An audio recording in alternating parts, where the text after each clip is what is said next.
série de estudos que começamos este ano, pensando como filhos de Deus. E hoje eu gostaria de falar, para terminar, a importância da presença de Deus. Na verdade, eu digo-vos que esta lição não incluí nesta série no princípio. Mas tem a ver com algo que Deus tem falado no meu coração e também me lembrou de uma palavra que eu ouvi o pastor João Martins já há alguns anos atrás, que abençoou muito o meu coração. E eu quero partilhar isso com os irmãos também. Nós falámos que como podemos vencer a insegurança, falámos em vencer a mentira, quem é que se lembra? Vencer a corrupção no coração do homem, falámos sobre integridade, viver vidas íntegras, viver vidas seguras em Cristo, viver vidas sem mentira. E eu estava a pensar, como conseguir tudo isto? Porque demos conselhos práticos, é verdade, mas eu acredito que isto que eu vou transmitir aos irmãos hoje é o âmago do cristianismo, é o mais importante, é fundamental.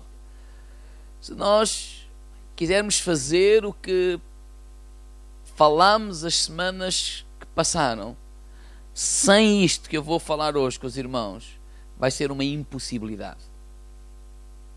Então torna-se importante.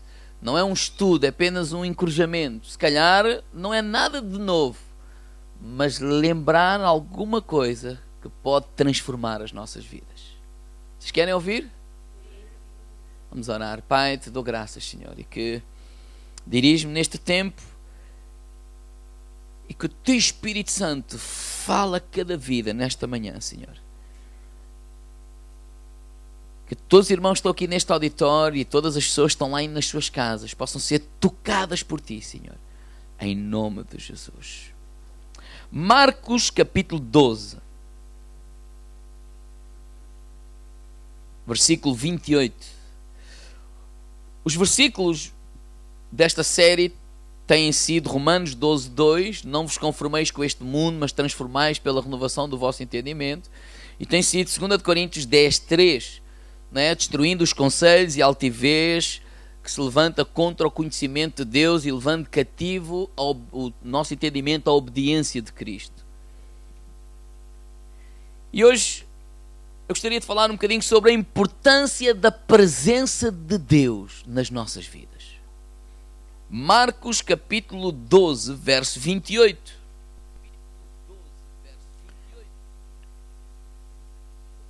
Todos já abriram?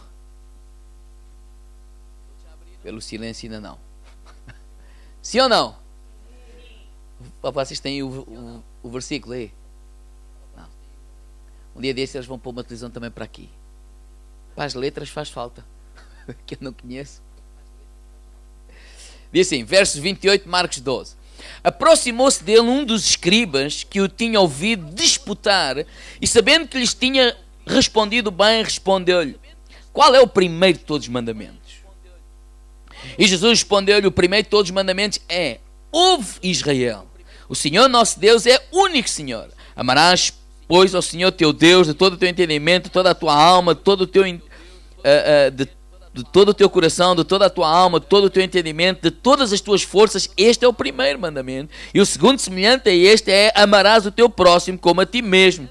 Mas não há outro mandamento maior do que estes. E o escriba lhe disse: muito bem, mestre, e com verdade disseste que há um só Deus e não há outro além dele. E que amá-lo de todo o coração, de todo o entendimento, de toda a tua alma, de todas as tuas forças, amar o próximo como a si mesmo, é mais do que todos os holocaustos e sacrifícios. E Jesus, vendo que havia respondido sabiamente, disse: não estás longe do reino de Deus. E já ninguém ousava perguntar-lhe mais nada. Há um homem que faz uma pergunta a Jesus: qual é o primeiro ou o mandamento mais importante? Esta dúvida que este escriba tinha não é que ele tivesse dúvidas acerca da lei. Não é que ele tivesse se interrogado a si mesmo numa meditação em querer aprender mais e estava a perguntar a Jesus como alguém para o ajudar. Não. Esta pergunta vem de um coração de um homem que não concorda com aquilo que Jesus tem vindo a ensinar. Porque se nós pensarmos, quem é este homem? Este homem é um escriba. Sabe o que é um escriba? Um escriba era então um homem, um escriba no tempo de Jesus, era um homem que dominava a lei. Ele sabia a lei. Ele sabia a lei toda de cor. Ele escrevia a lei. Uma das responsabilidades dele é escrever a lei. Quando abriu uma nova sinagoga, e para eles terem lá toda a lei, eram eles que a escreviam todas e transportavam para aquela sinagoga. Então ele não tem dúvidas acerca da lei. Ele sabe a de cor. Um escriba naquele tempo era mais ou menos também como tipo um juiz. Quando as pessoas tinham um caso entre eles, uma questiúncula, não é? No sentido, um diz uma coisa e para resolver aquele problema eles iam ao escriba e ele dizia qual era a vontade de Deus ou qual era a lei de Deus acerca daquele assunto e dava uma sentença. Então este homem não tem dúvidas acerca da lei. E se nós conhecermos como é que estes homens naquele tempo pensavam, para eles não havia mandamentos mais importantes. Para eles não havia o mandamento A é mais importante que o B, mais importante que o C. Para eles eram todos igualmente importantes. Bem, os mandamentos que Deus deu está lá em Êxodo no capítulo 20. Podem abrir. E vamos dar uma vista de olhos rapidinho a eles. Êxodo capítulo 20.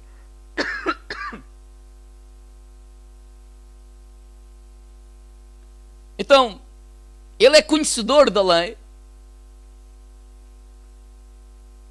ele domina a lei, e a maneira de pensar dele é que todas são importantes. Mas já está a ouvir alguém, já há algum tempo, que dá a entender que há uma lei, ou há um mandamento, ou há alguma coisa é mais importante de todas as outras, até que possa até abolir todas as outras, e ele não concorda com isso. Êxodo 20, por exemplo, no versículo 3 diz, não terás outros deuses, um mandamento. Outro mandamento está no versículo 4, não farás para ti imagem de escultura. O terceiro mandamento, ou outro mandamento, está no versículo 7, não tomarás o nome do Senhor teu Deus em vão. No versículo 8 está o quarto mandamento, lembra-te do dia de sábado para o santificar. No versículo 12 está o quinto mandamento, honra o teu pai e a tua mãe para que te prolongue os dias na terra. No versículo 13 está o sexto mandamento, não matarás. Versículo 14 está o mandamento que vem a seguir, não adulterarás. No 15 diz, não furtarás. E é o oitavo mandamento. O nono mandamento está no versículo 16, não dirás falso testemunho contra o teu próximo. E no versículo 17, então está, não cobiçarás. E aqui estão os 10 mandamentos que Deus deu a Moisés para o seu povo. Mas se nós estudarmos um pouco mais, naquele tempo, nos dias de Jesus, não havia só 10 mandamentos. Nos dias de Jesus, dizem os entendidos que havia mais de 600 leis. Ou seja, de Moisés até Jesus aumentou de 10 para mais de 600. Vocês estão admirados? Não. Está tudo assim a olhar. Mas isso é normal. Aquilo que ele acreditava é que com os anos, digo ao irmão lá, as leis aumentam. E agora estou a ouvir um homem que está a querer reduzir tudo para um. E ele não concorda, porque o normal é aparecer outra pessoa, outro rabino, outro estudioso e aumenta a lei, multiplica, porque se nós contarmos dos dias de Jesus até hoje, quantas leis há? Falem lá. Eu não sei, mas há milhares delas. há milhares e milhares de leis. Só para nós termos uma ideia, todos os dias saem leis novas. Todos os dias. Umas revogam as outras, outras fazem mais isto, outras fazem mais... Todos os dias. Então, se aparecesse alguém que desse mais umas regras, mais umas leis, mais alguma coisa, é normal. Agora, estar a ouvir alguém que está a reduzir tudo, não é normal. E este era o problema dele. E as muitas leis é normal também acontecer. Porque nós queremos... Olha, por exemplo, nós, ser humano, fazemos uma lei e concordamos todos, queremos viver de acordo com esta lei, sim, acreditamos nela, sim, ela é boa para a nossa vida, sim, então faz-se a lei, como é que se chama? Bem, faz a lei e mete-se em funcionamento, isso mesmo, promulga-se a lei e pronto. Mas com o tempo, como nós somos um ser insaciável, queremos viver a nossa liberdade, queremos viver à nossa maneira, queremos fazer as coisas à nossa maneira, também somos livres, então começamos a viver fora daquela lei. Quem é que sabe que isto é verdade? E começa um a viver fora daquela lei. E começa dois a viver fora daquela lei. E começa três a viver fora daquela lei. E quanto mais nós somos aqueles que vivemos fora daquela lei, a nossa consciência nos acusa. E até depois há tipo uma guerra, dizer assim, vocês não estão a cumprir a lei. E o outro lá, não, mas vocês não entendem que essa lei já está velha, está caduca, já não é adequada para os nossos tempos. E então, naquela guerra e naquela luta, o que é que se faz? Diga lá ao irmão ao lado, muda-se a lei. Na expectativa que agora é que vai ficar tudo bem. É ou não é? Pronto, era isso que queriam, não é? Pronto, então agora vai ficar tudo bem? Vai, diga ao irmão ao lado, até um tempo. Pois isto continua sempre. Lei do aborto, não foi isso que aconteceu? Queremos isto. Pronto, e não, porque está mal, sei que, mas eu... Não, mas não era isso. Não, muda-se a lei. E à medida que a sociedade vai avançando, a gente vai mudando. E vai mudando. Vai mudando. Nós, seres humanos, queremos uma cerca.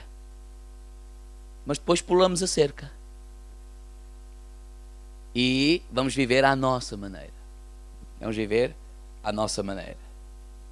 E o que Jesus estava a dizer a este homem que o confundiu é que a solução não está na cerca. A solução não está na lei. A solução não está a aumentar a lei. Porque nós, seres humanos, vamos sempre querer fazer a coisa à nossa maneira. Nós, seres humanos, vamos querer sempre fazer a coisa diferente. E vamos sempre extrapolar, e vamos sempre passar a rede, e vamos sempre passar a lei, porque também achamos isto, porque somos livres, porque somos isto, somos aquilo, e vamos sempre. Então, o que Jesus estava a dizer é que a prova que vocês o que precisam não é de mais leis, é que desde Moisés até agora, de 10 já passaram para 600, e agora já há milhares delas, e o ser humano... Fica difícil mudar a mesma. Porque ninguém muda, irmãos. Ninguém muda por mandamento. Por isso é que ele diz assim, olha, no capítulo 29 de Marcos, no capítulo 12, versículo 29 de Marcos, ele está a dizer, olha, o primeiro de todos os mandamentos é: ouve, Israel. O Senhor nosso Deus é o único Senhor. Então, antes de ele passar para o versículo 30, amarás o Senhor, ele diz, olha, ouve quem? Deus. Porque eles não queriam ouvir Deus, eles queriam ouvir regras. Por exemplo, eles não concordavam e estavam todos magoados com Jesus, ofendidos com Jesus, porque os discípulos de Jesus não lavavam as mãos antes de comer. Porque para eles era um ato de santidade. Quer dizer, santidade já não tinha a ver com o coração, já não tem a ver com entrega, já não tem a ver com quebrantamento na presença de Deus, tem a ver com uma regra de lavar ou não lavar as mãos. E o que Jesus estava a dizer a eles é assim: olha, o que tu não entendes, mas eu vou tentar te explicar, é que tu precisas em primeiro lugar é de ouvir Deus, ter intimidade com Deus, conhecer Deus. Irmãos, só vamos conseguir viver uma vida íntegra, só vamos conseguir viver uma vida sem mentiras, só vamos conseguir viver uma vida sem corrupção, se nós voltarmos para Deus e tivermos um relacionamento com Deus, conhecermos Deus na sua intimidade. O que ele estava a dizer, Jesus a este homem, é assim: eu conheço Deus. Ele é o único Senhor, porque ninguém ama por mandamento. Um casal está às avessas. Olha, solução para ti: ama o teu próximo. Pronto, está bem. Era fácil. Mas todos sabemos que temos que amar o próximo. No entanto, continua a haver divórcios. No entanto, continua a haver desentendimentos. No entanto, continua a haver guerras. Certo? O mandamento está lá. Mas as guerras continuam. Mas as discussões continuam. Porquê? Porque nós não mudamos por decreto. Diga ao meu lado: nós não mudamos por decreto. Se a lei resolvesse, estava tudo resolvido. Mas não faz. A lei não resolve. O que Jesus disse àquele homem é assim: olha, tu queres saber qual é a raiz e o fundamento de todas as coisas? Olha, ouve Deus em primeiro lugar. Tem um relacionamento com Deus. E se tu ouvires Deus, e se tu vais conhecê-lo, e se tu o conheceres, tu vais amá-lo. Sabe porquê que muita gente não ama a Deus? Porque não conhece Deus. Porque se nós o conhecermos, nós vamos amá-lo. E ele estava a dizer: olha, e se tu o amares, tu vais mudar. Porque quando nós conhecemos Deus, quando nós temos um relacionamento com Deus, quando nós amamos Deus, Ele vai nos mudar. E à medida que Ele nos muda, nós vamos amar a nós mesmos. Nós vamos, como é que eu ia dizer? Nós vamos arrumando o nosso mundo. Nós vamos nos arrumando a nós mesmos. Nós vamos nos entendendo a nós mesmos. Porque às vezes o problema de entender os outros é que a gente nem se entende a nós mesmos. O conflito maior é connosco mesmo. E se nós nos entendermos a nós mesmos, nos arrumarmos a nós mesmos, estabilizarmos a nós mesmos, então vamos estar preparados para amar o próximo e para lidar com as coisas à nossa volta. Foi o que ele estava a dizer a ele: olha, aquilo que nós precisamos é de ouvir Deus, ter um relacionamento com Deus, ter intimidade com Deus. Eu não estou a falar de uma regra, tens que ler a Bíblia, tens que orar, mas nós conhecemos Deus através da palavra de Deus, nós conhecemos Deus através da oração, mas aquilo que eu estou a dizer é através de um relacionamento com Deus, orando, lendo a palavra de Deus, desenvolvendo o relacionamento com Deus, tu vais conhecer Deus, e a presença de Deus, ou é na presença de Deus que vai acontecer as mudanças que tu e eu precisamos para a nossa vida. E isto não é o que acontece aqui ao domingo. Vir à casa de Deus ao domingo é ótimo. Devemos o fazer, claro. Mas isso não substitui o que eu estou a falar do nosso relacionamento e da nossa intimidade com este Deus. O que ele estava a dizer é: olha, precisas primeiro de voltar-te para Deus. Vamos cá ver as horas para não demorar muito, mais tempo. De voltar-te para Deus. Se nós olharmos para o Velho Testamento, a palavra de Deus fala de 3 tendas. A tenda da congregação, não é? Onde o povo ia servir a Deus, adorar a Deus. Fala da tenda de Moisés, que era onde Moisés e a sua família habitavam. E fala também de uma tenda mais pequena. Sabe qual era? Era a tenda que Moisés colocava às costas e subia ao monte. E quando ele abria a tenda, ou estendia a tenda, e lá dentro ele ficava em intimidade com Deus. Diz que Moisés tinha um relacionamento com Deus. Irmãos, o que nos faz diferente das pessoas lá fora não é o carro, não é a casa, não é os slogans, não é o Paz Senhor, ou sei isto, ou sei aquilo. Eu não estou a falar nada, mas aquilo que nos faz diferente das outras pessoas lá fora é o relacionamento com Deus. Foi isso que fez a diferença na vida de Moisés. Por isso Moisés, por causa disto que eu estou a falar, em Êxodo 33, quando Deus disse, estava triste com o povo: olha, a terra é ali, vão lá para a terra, estou aborrecido convosco, vocês são um povo difícil, etc. Olha, vão que eu não vou. Moisés disse: Senhor, se a tua presença não for connosco, não nos faças subir daqui. Ou seja, não queremos ir para lá. sem a tua presença. Moisés amava aquele tempo de intimidade com Deus. Moisés sabia que era naquele tempo de intimidade com Deus que a sua vida muda.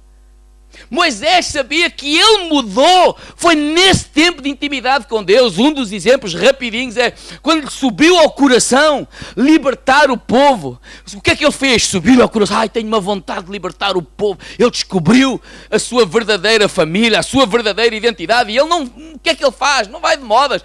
Ele vem cá fora. Na altura ele estava a viver no palácio, ele foi criado como o filho da filha de Faraó, etc, etc. E então ele estava ali, e o que aconteceu? Ele começou a ver um egípcio a maltratar um israelita. O que é que ele fez? Matou o egípcio. Estou a cumprir a obra de Deus. Ele fez a coisa certa, se calhar, mas na hora errada. E por causa disso, sabe o que é que ele teve que fazer? Diga ao irmão ao lado, fugir. O que é que ele teve que fazer? 40 anos no deserto. Subiu-lhe ao coração libertar o povo. Será que não era a vontade de Deus? A prova que era é 40 anos depois. Deus lhe falou e ele voltou lá. Mas voltou lá depois diferente. Sabe porquê? Porque lá no deserto, quando ele teve intimidade com Deus, quando Deus lhe apareceu na sarça ardente, etc., ele foi transformado por Deus. Ele foi tocado por Deus. Agora ele volta. Mas eu já não sou a mesma pessoa. Então nós podemos saber as coisas aqui na cabeça. Nós podemos saber não matar, não roubar, não fazer isto, não fazer aquilo, não fazer aquilo outro. Mas às vezes há tanta gente que anda há tantos anos na igreja e não muda. Nem vai mudar.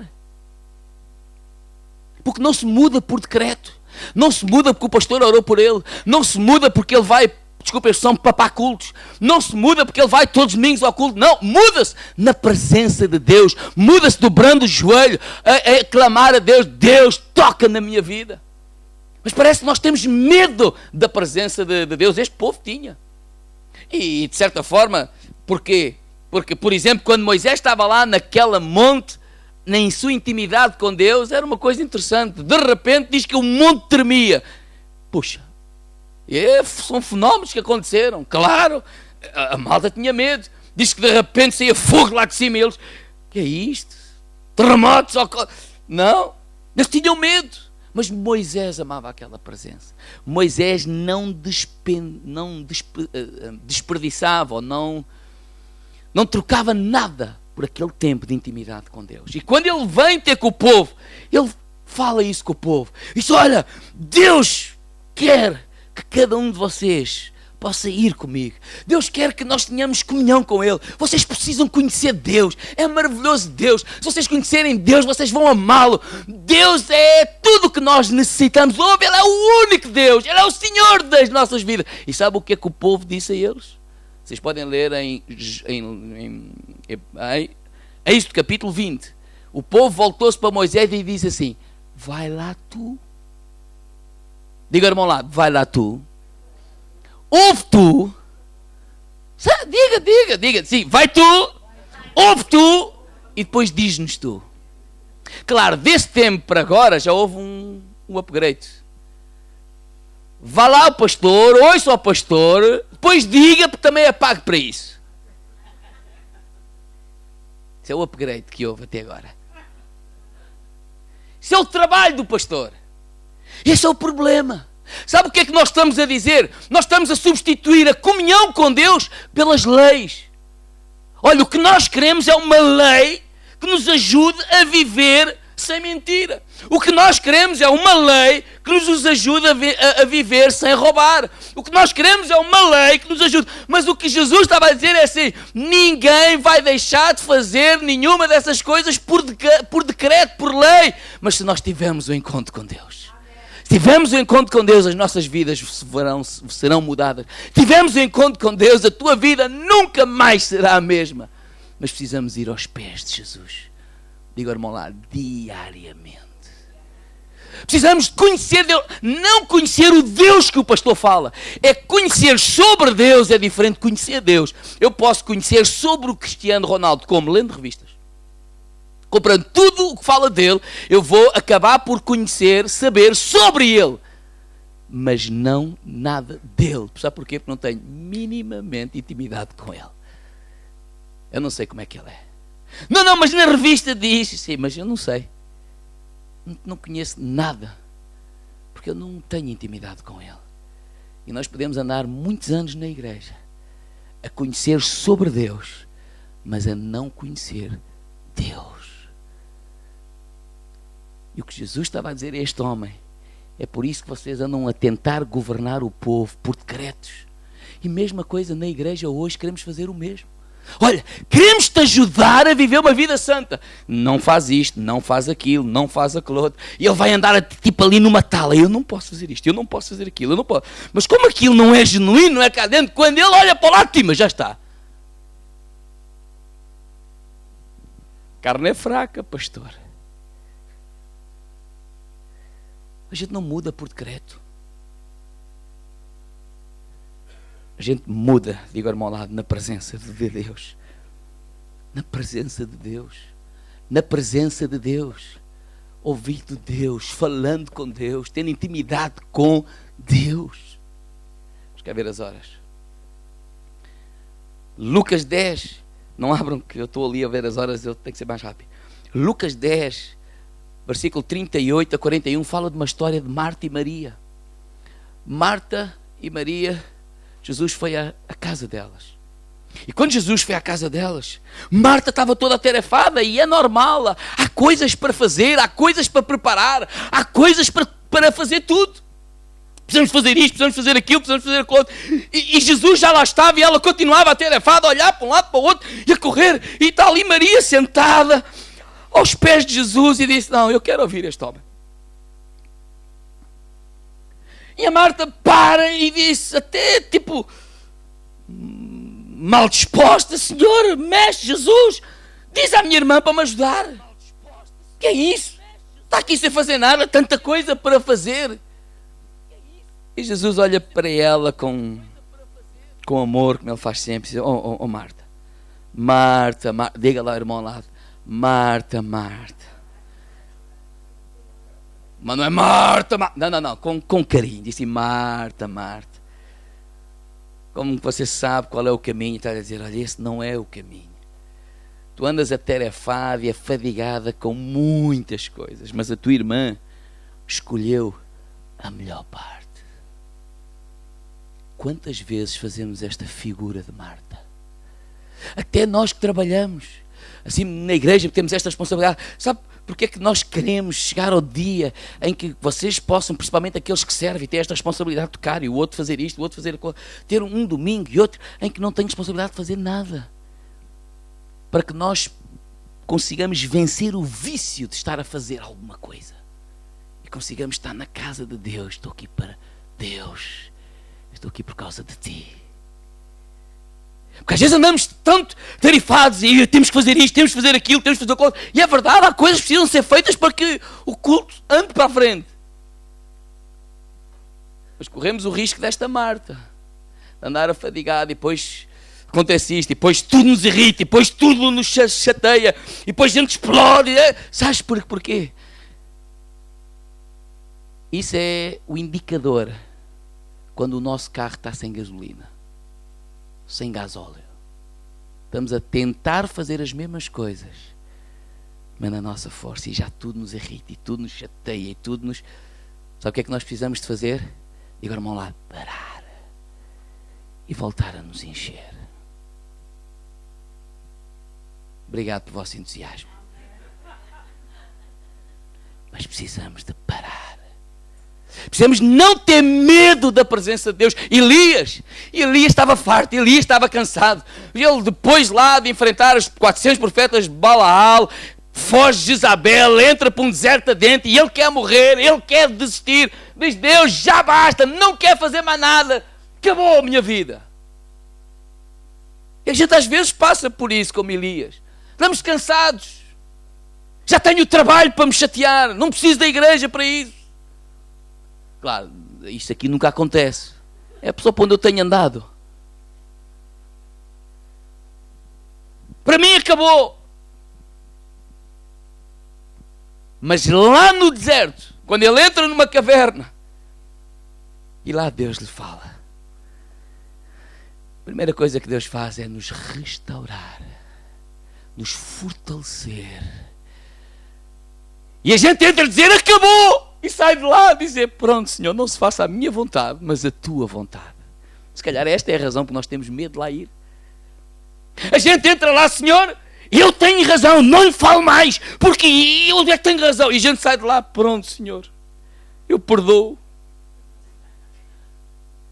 A gente entra lá, Senhor, e Deus diz, olha, ainda bem que tu vieste, que eu preciso de falar. Perdoa tu, dá tu, caminha a segunda milha, dá a outra face, faz isto. E a gente diz, puxa, dizes sempre isso, claro. A gente sai de lá a chorar, entra para lá a chorar e sai de lá. E Deus nos fortalece, nos renova, nos levanta e diz assim, vai lá em frente, eu sou contigo. Porque quando a gente entra na presença de Deus, há uma face, a gente chora, a gente regateia, a gente grita, mas colocamos lá tudo, a nossa vida. E no meio da conversa com Deus, a gente faz aquela oração que Jesus fez no jardim do Getsemane, Senhor, não mais a minha vontade, mas a tua vontade. E é ali que somos renovados. É ali que somos fortalecidos. É na presença de Deus que somos transformados. Irmãos, leis não mudam vidas. A presença de Deus muda vidas. Por isso não queremos pôr mais uma lei de santidade para fazeres isto, fazeres aquilo, porque se tu não aprenderes a ir à presença de Deus, tu nunca vais mudar. Até podes mudar dentro da igreja para o pastor não ver e vestir umas roupinhas bonitas. Isso não interessa nada. Nada mesmo. Anda como tu quiseres. Não tem nada a ver com isso. Mas na presença de Deus, Deus vai te ajudar a mudar. Deus vai tocar na tua vida. Deus vai restaurar a tua vida. Deus vai trazer aquela força. Porque quando a gente, às vezes, tudo o que eu falei nas outras semanas, a gente pode dizer, mas eu quero mudar, mas eu não tenho força. Eu estou-te a dizer aonde e quem é que pode dar essa força. Não, mas eu não estou a conseguir. Eu estou a dizer, quem é que vai ajudar a conseguir? É Deus. É Deus. Diga ao irmão lá, é Deus. O grupo louvor pode vir até aqui. É Deus. Quem é que é, irmãos? É Deus. A voz de Deus transforma vidas. E de uma forma muito simples, aquilo que eu estou, ou que eu tentei dizer durante este tempo, é dizer, irmãos, precisamos mais e mais da presença de Deus nas nossas vidas. E isso nós temos que o fazer cada dia, diariamente, ter intimidade com Deus. Nós não podemos vir à casa de Deus apenas, então pastor, essa é a responsabilidade sua, né? Vai lá, diz e depois conta-nos como é que foi. Não. Nós temos que ser gente que sabemos ir à presença de Deus. Ter intimidade com Deus. E quando esta gente se junta, a glória de Deus baixa aqui neste lugar. Coisas poderosas vão acontecer. O poder de Deus vai ser derramado. Porque nós sabemos lá ir. Eventualmente está no nosso meio gente depois que não sabe nada disso. Não conhece. Não tem problema. Mas eles sabem distinguir quem é que tem e quem não tem. Diz assim, esta gente tem Deus na sua vida. Esta gente só tem leis na sua vida. Esta gente é religiosa, mas esta gente tem Deus na sua vida. E o que nós precisamos, irmãos, é da presença de Deus na sua vida. Isso é... Nada substitui isso na tua vida. Nada, nada, nada. Leis são precisas, claro. Leis são limites que limitam-nos uns aos outros por causa da nossa natureza que ainda não está transformada. Este mundo sem leis era uma selva. Mas eu estou a falar naquilo que Jesus estava a falar àquele homem. Há uma coisa que tu ainda precisas de saber. O que Jesus estava a dizer é, o segredo não é aumentar esta lei e fazer mais outra, e fazer mais outra, e fazer mais outra, porque nós, seres humanos, vamos sempre ultrapassar isso. O segredo é nós ouvirmos Deus, voltarmos para Deus, conhecermos Deus. Quem conhece vai amá-lo. À medida que o ama, vai ser tocado por Ele e vai ser transformado. À medida que é transformado por Deus, o que é que vai acontecer? É que o mundo dele, o nosso mundo, vai sendo colocado em ordem. À medida que o meu mundo vai sendo colocado em ordem, eu estou muito mais preparado para lidar com as pessoas à minha volta. Muitas pessoas não amam simplesmente porque eles não se amam a si próprios. Eles não precisam resolver o seu mundo em primeiro lugar. E como é que nós o fazemos? Na presença de Deus. Aquilo que este país precisa, igreja, é de ver a natureza de Deus em nós. Concordam comigo ou não? Podia dizer assim, o que esta cidade precisa é de ver a natureza de Deus em nós. Olhar para uma igreja que está familiarizada com a presença de Deus e a leva onde vai. A presença de Deus. A presença de Deus. E eu posso dizer assim, Pai, eu quero mais da Tua presença.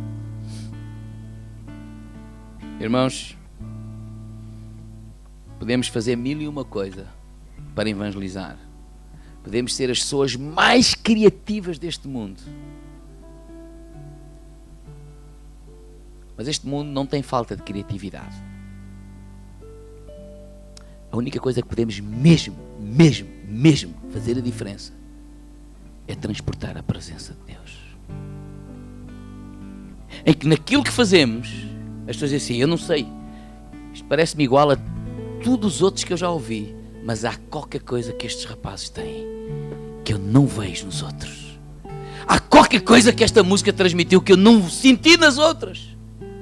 Há qualquer coisa quando ele fala que eu não vejo nas outras. E alguns até vão ficar, mas ele disse uma coisa tão simples. Ele tocou uma música tão simples, uma coisa tão... Qualquer pessoa faz, pois, mas essa qualquer coisa faz toda a diferença. É a presença de Deus na tua vida e na minha vida. E é isso que nós mais necessitamos, igreja. Se queremos mudar esta cidade, se queremos ser sal e luz, se queremos juntos construir o reino de Deus aqui nesta terra, não é com regras, é com a presença de Deus. Claro que temos de ter organização, claro que temos de ser criativos, claro que temos de ter... Há muita coisa que isso tudo é verdade, mas nada disso substitui a presença de Deus. É a presença de Deus que tu precisas na tua vida. Eu vou convidar a baixar a sua cabeça. Lá em casa, antes de desligar, baixa a tua cabeça. Tu já pensaste que vivemos num mundo em que, sem nos apercebermos ou apercebemos-nos, tudo faz guerra a esse tempo de intimidade com Deus. Andamos a correr, não temos tempo. Quando vamos o fazer, parece que aparece 1001 coisa. O telefone toca, ficamos com sono, uma série de coisas. Vira-te para Deus agora mesmo. Deus, eu quero te conhecer. Se tu tens esse desejo, fala com Deus. Diga, Senhor, eu quero te conhecer. Deus, eu oro por essas pessoas que estão nas suas casas ou em qualquer lugar que nos estão a ouvir, ou através de um CD, seja no que for. Espírito de Deus, toca nos seus corações. Senhor, que eles possam ter fome e sede pela tua presença. Que eles possam procurar mais e mais de ti. Em nome de Jesus. Querido Espírito Santo, fala-lhes, Senhor, e toca-lhes. Que Deus te abençoe e continua a procurar Deus, a buscar Deus na intimidade. Os irmãos aqui, vamos ficar de pé agora mesmo.